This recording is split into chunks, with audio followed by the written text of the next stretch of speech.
ごいね、改めて。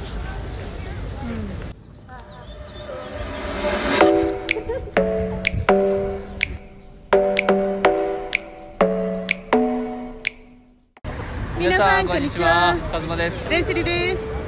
今日はレスリーと一緒に銭湯をぶらぶら歩いていきたいと思います。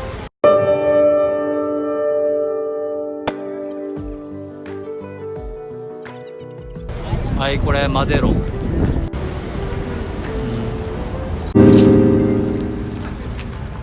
はい、さっきレスリーと一緒にマデロ行ってきたんですけど、もう5時で全部お店も一本道も閉じちゃうっていうことで、ちょっと買い物だけしてすぐ帰ってきました。今日は、一緒にレスリーと買い物をしに行こうかなと思ったんですけど、急遽やること変えて、僕がメキシコに来て驚いたこと7つを話していきたいと思います。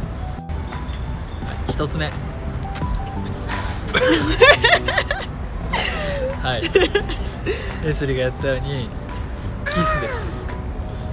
もうメキシコ人はどこでも所構わずカップルだとキスをしてます。本当にも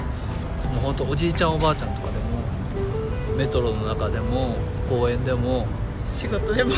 う職場でもそうだね、もう所構わずキスをぶちかましてます。学校でも学校でもそう、学生もそうなんだ、そうなんだ。それ先生とか見ても何も言わないの。ウナムでもそうなんだ。本当に大変。レスリーが行ってた大学とかでももう本当どこでも構わずキスしてたみたいです。なんでやっぱ僕はやっぱ日本っていう国に生まれて育ってる以上、人前ですることって思ってないんで、やっぱ初めてメキシコ来た時、いくらフレンドリーっていうことをちょっと分かってても、いきなりキスをしだす人とかがいたんで、どうしたらいいのみたいなもうだからついついもう目をこうやってパッてそらしちゃう。もうキスしてる人が目の前にいたらパッて目を離しちゃう。じろじろ僕は見てられないですね、人のキスは。はい、まあそういう感じでメキシコ人の人が、すごくフレンドリーで、はい、僕ら今公園なんですけど、さすがにちょっと映像ではちょっと映せないんですけど、普通に椅子に座ってる男性の上に女性が、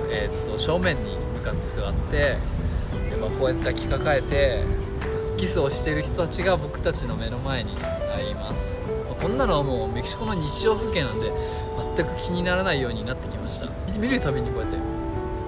見ちゃダメってそうやっちゃった。はい、ということでメキシコ人はどこでもキスをします。2つ目はバスと電車の運転の荒さ。バスと電車の運転の荒さはもう正直言って仕方がないかなって思うところはあります。それはなんでかっていうと、低賃金で働いてる人たちだから、もうそれはしょうがないなって僕は思います。でもやっぱ僕は乗る側なんで、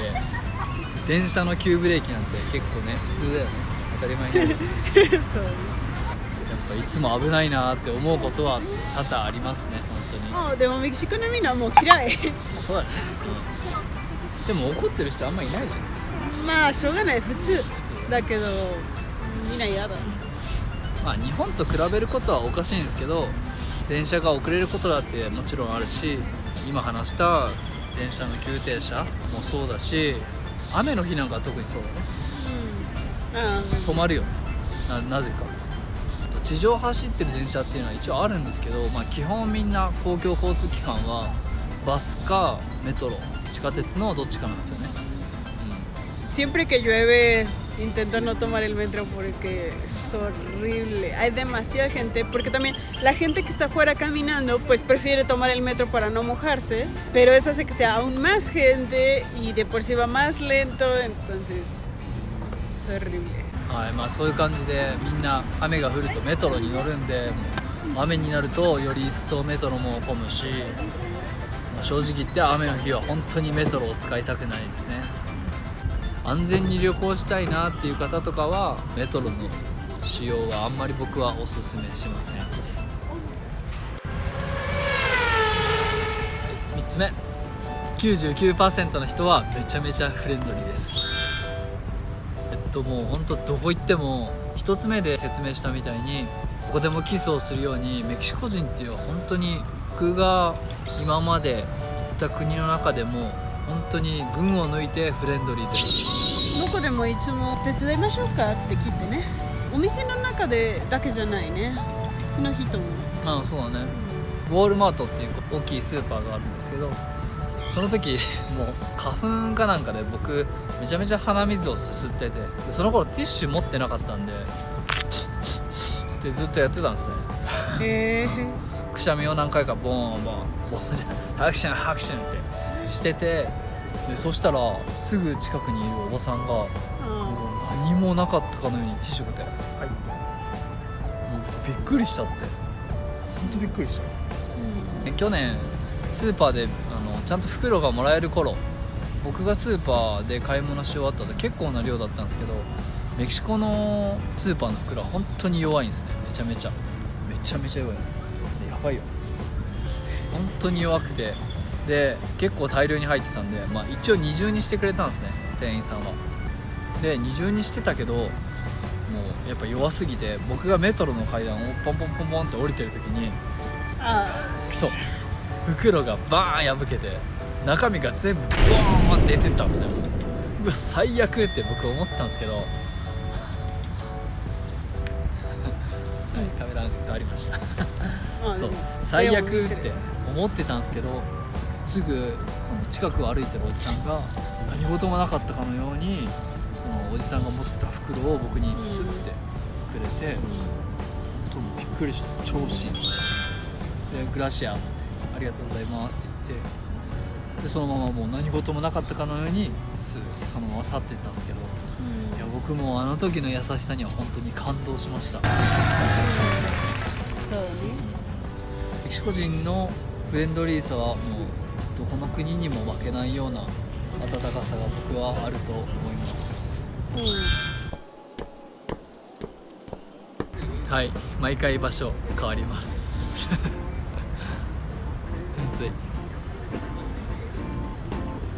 はい、4つ目は思った以上に危険じゃないってことです。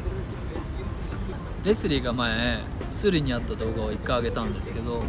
メキシコの全体のスリとかっていうのは本当に僕は危ないと思います。気を抜いたら本当に簡単にすられちゃうと思うし、それは危ないなって思うけど、僕は正直今まで直接危険な目に遭ったことは一度もないです。僕の知り合いでその朝早い時間に外を歩いてて強盗に遭ったとかっていう話は聞いたことありますけど、やっぱ基本的に朝早い時間だとか夜遅くとか出歩かなければ基本的にはメキシコシティは安全なのかなっていうふうに僕は感じます。危ないところもあるんだけど、安全なところもある、安全な時間もある。時間が本当に結構大きくて、昼間に通った場所が安全そうだなって思ってても、夜に通ると見た目と雰囲気が違う場所って結構あるんで、僕がもともと前住んでた場所ゲレロっていう場所なんですけど、ゲレロも本当に昼間は全然のどかな場所だなっていう風な感じなんですけど、夜になると結構危ない雰囲気がちょっとするよね、あと僕が、カメラを首にぶら下げて歩いてた時は1回あったんですね。でそのゲレロ周辺なんですけど、その時知らないメキシコ人の女の人がちょっとって危ないからカメラカバンしまってねって言ってきてくれたことがあって、やっぱそうやってさっき話したようにメキシコ人のフレンドリーさで教えてくれたりとか、危険なこともそのまま隣り合わせなんだなっていう風に感じるような出来事もありました。日本で聞くメキシコのニュースっていうのは結構危ない印象があると思う人が多いと思うんですけど、それって意外と違って、人はフレンドリーだし、時間帯場所しっかり気をつけてさえいれば意外と安全なのかなというふうに僕は感じました、はい、5つ目、メキシコはめちゃめちゃ芸術的な国です。驚いたもう本当に至る所にグラフィティがあるし、あと美術館博物館もめちゃめちゃ多いし、しかもそれが土日だとただ日本だとなかなか美術館とか博物館って有料なんで、好きでもなかなか行く気にならないと思うんですよね。お金払ってわざわざ行こうとかって。でもそれがもしタダだったらいろんな人が行くし、でそれから興味を持ってその芸術が好きになる人が多いんじゃないかなっていうふうに僕は思いました。バックし絵が売ってる市場とかもあるぐらいで、やっぱみんな芸術がすごい好きですね。好きですよ。好きだよ。メキシコにも芸術の映画館ある。なんか痛そうに言っとったね。面白い。私が好き。なんか芸術の映画館ってイメージがつかないけど、どういうものなんだろう。また今度行ってみようか。はい、そういうことで5つ目は簡単でしたけど、メキシコの芸術の量の多さ、芸術が好きな方にはおすすめな国かもしれません。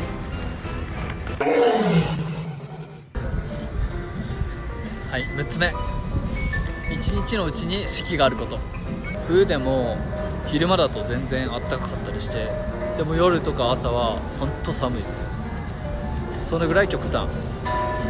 今でも7月だけど夜になると結構肌寒くなるし、朝方なんかね普通に寒いよね。一日の温度の変化っていうのはすごく大きいです。今なんかはレインシーズンなんですけど、でもそれも本当に一日のうちに四季があるっていうように、一日の中の短時間に雨が降る時間があるっていう感じなんで、日本の雨みたいに一日中降ってる雨っていうのは本当にメキシコはないです。あるんだけど普通じゃない。そうめったになるね。ということですね。そういった意味では寒い時と暑い時の差が激しいんで、結構体調崩したりとかもしやすいし、服とか今日暑いからいいやって思って半袖で出かけたら夜になったら急に寒くなったり、雨降ったらめちゃめちゃ寒くなったりとかで、そこがちょっと面倒くさいなって思う。だからいつもセーター持ってきてねっていうね。さっきまで雨も降ってたんですけど、カラッともう今は晴れてます。はい、ということでそういう感じの天気のメキシコです。次は最後。はい、ラストいきます。最後の7つ目はベジャス・アルテスを背にして話していきたいと思います。すごいわ。はい、7つ目は貧富の差です。はい、これはもう今年の数字なんですけど、2020年のメキシコの最低賃金は今だいたい日本円でいうと850円ぐらいです。これはやばい。1日日当ですよ。日当で850円。足りない。足りないね。もう、いくら物価が安いって言っても、野菜でも果物でも、電車賃でも本当に安いです。でも高いものは日本より高いか、同じぐらいなんで、正直言ってメキシコ人の低所得者の人たちはもうめちゃめちゃ生活は大変だろうなと僕は思います。そのぐらい貧富の差が目に見える国です。1日ね、そんな低かったら生きていけない。なんでちょっと前に話した、メトロの話、正直いくら給料が低いからって荒い運転をしていいとは言わないですけど、そんな給料で誰が一生懸命頑張って仕事するかって言ったら、それは働かないですね。そのことを考えたら、もうしょうがないなって思うのは当然ですね。日本とは大きな違いだなというふうに感じます。はい、そういう感じで、こういう貧富の差っていうのは簡単に変わることではないと思いますけど、約2年近くメキシコに今住んでるんで、やっぱりそういうのを見てるとちょっと大変だなって、そのメキシコ人の気持ちをちょっと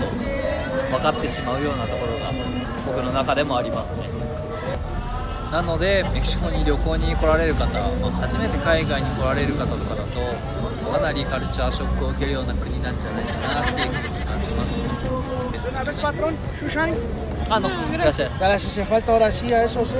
はい、今ちょうどね、靴磨きに声をかけられたんですけど、安いお金でやっぱお金を手に入れなきゃいけないから、でも仕事もないからそうやって靴を磨いてお金を稼ぐっていう人も中にはいるんで、そういう意味では感じることが多い国なんじゃないかなというふうに思います。はい、最後はちょっと重たい話になってしまったんですが、僕がメキシコに来ていろいろ感じたことをお話ししました。でも本当に総合的に見て苦しいこととかも言ったけど、個人の人は本当に優しくて温かい人たちが多いので、僕はとても魅力的な国だなっていうふうにいつも思ってます。本当に笑顔が絶えない国なんで、そこはいつまでも変わらないでほしいなっていうふうに僕は思います。はい、ということで今回もご視聴ありがとうございました。メキシコのことをもっと知りたいなって思った方は高評価、チャンネル登録ぜひよろしくお願いします。よろしくお願いします。バイバイ。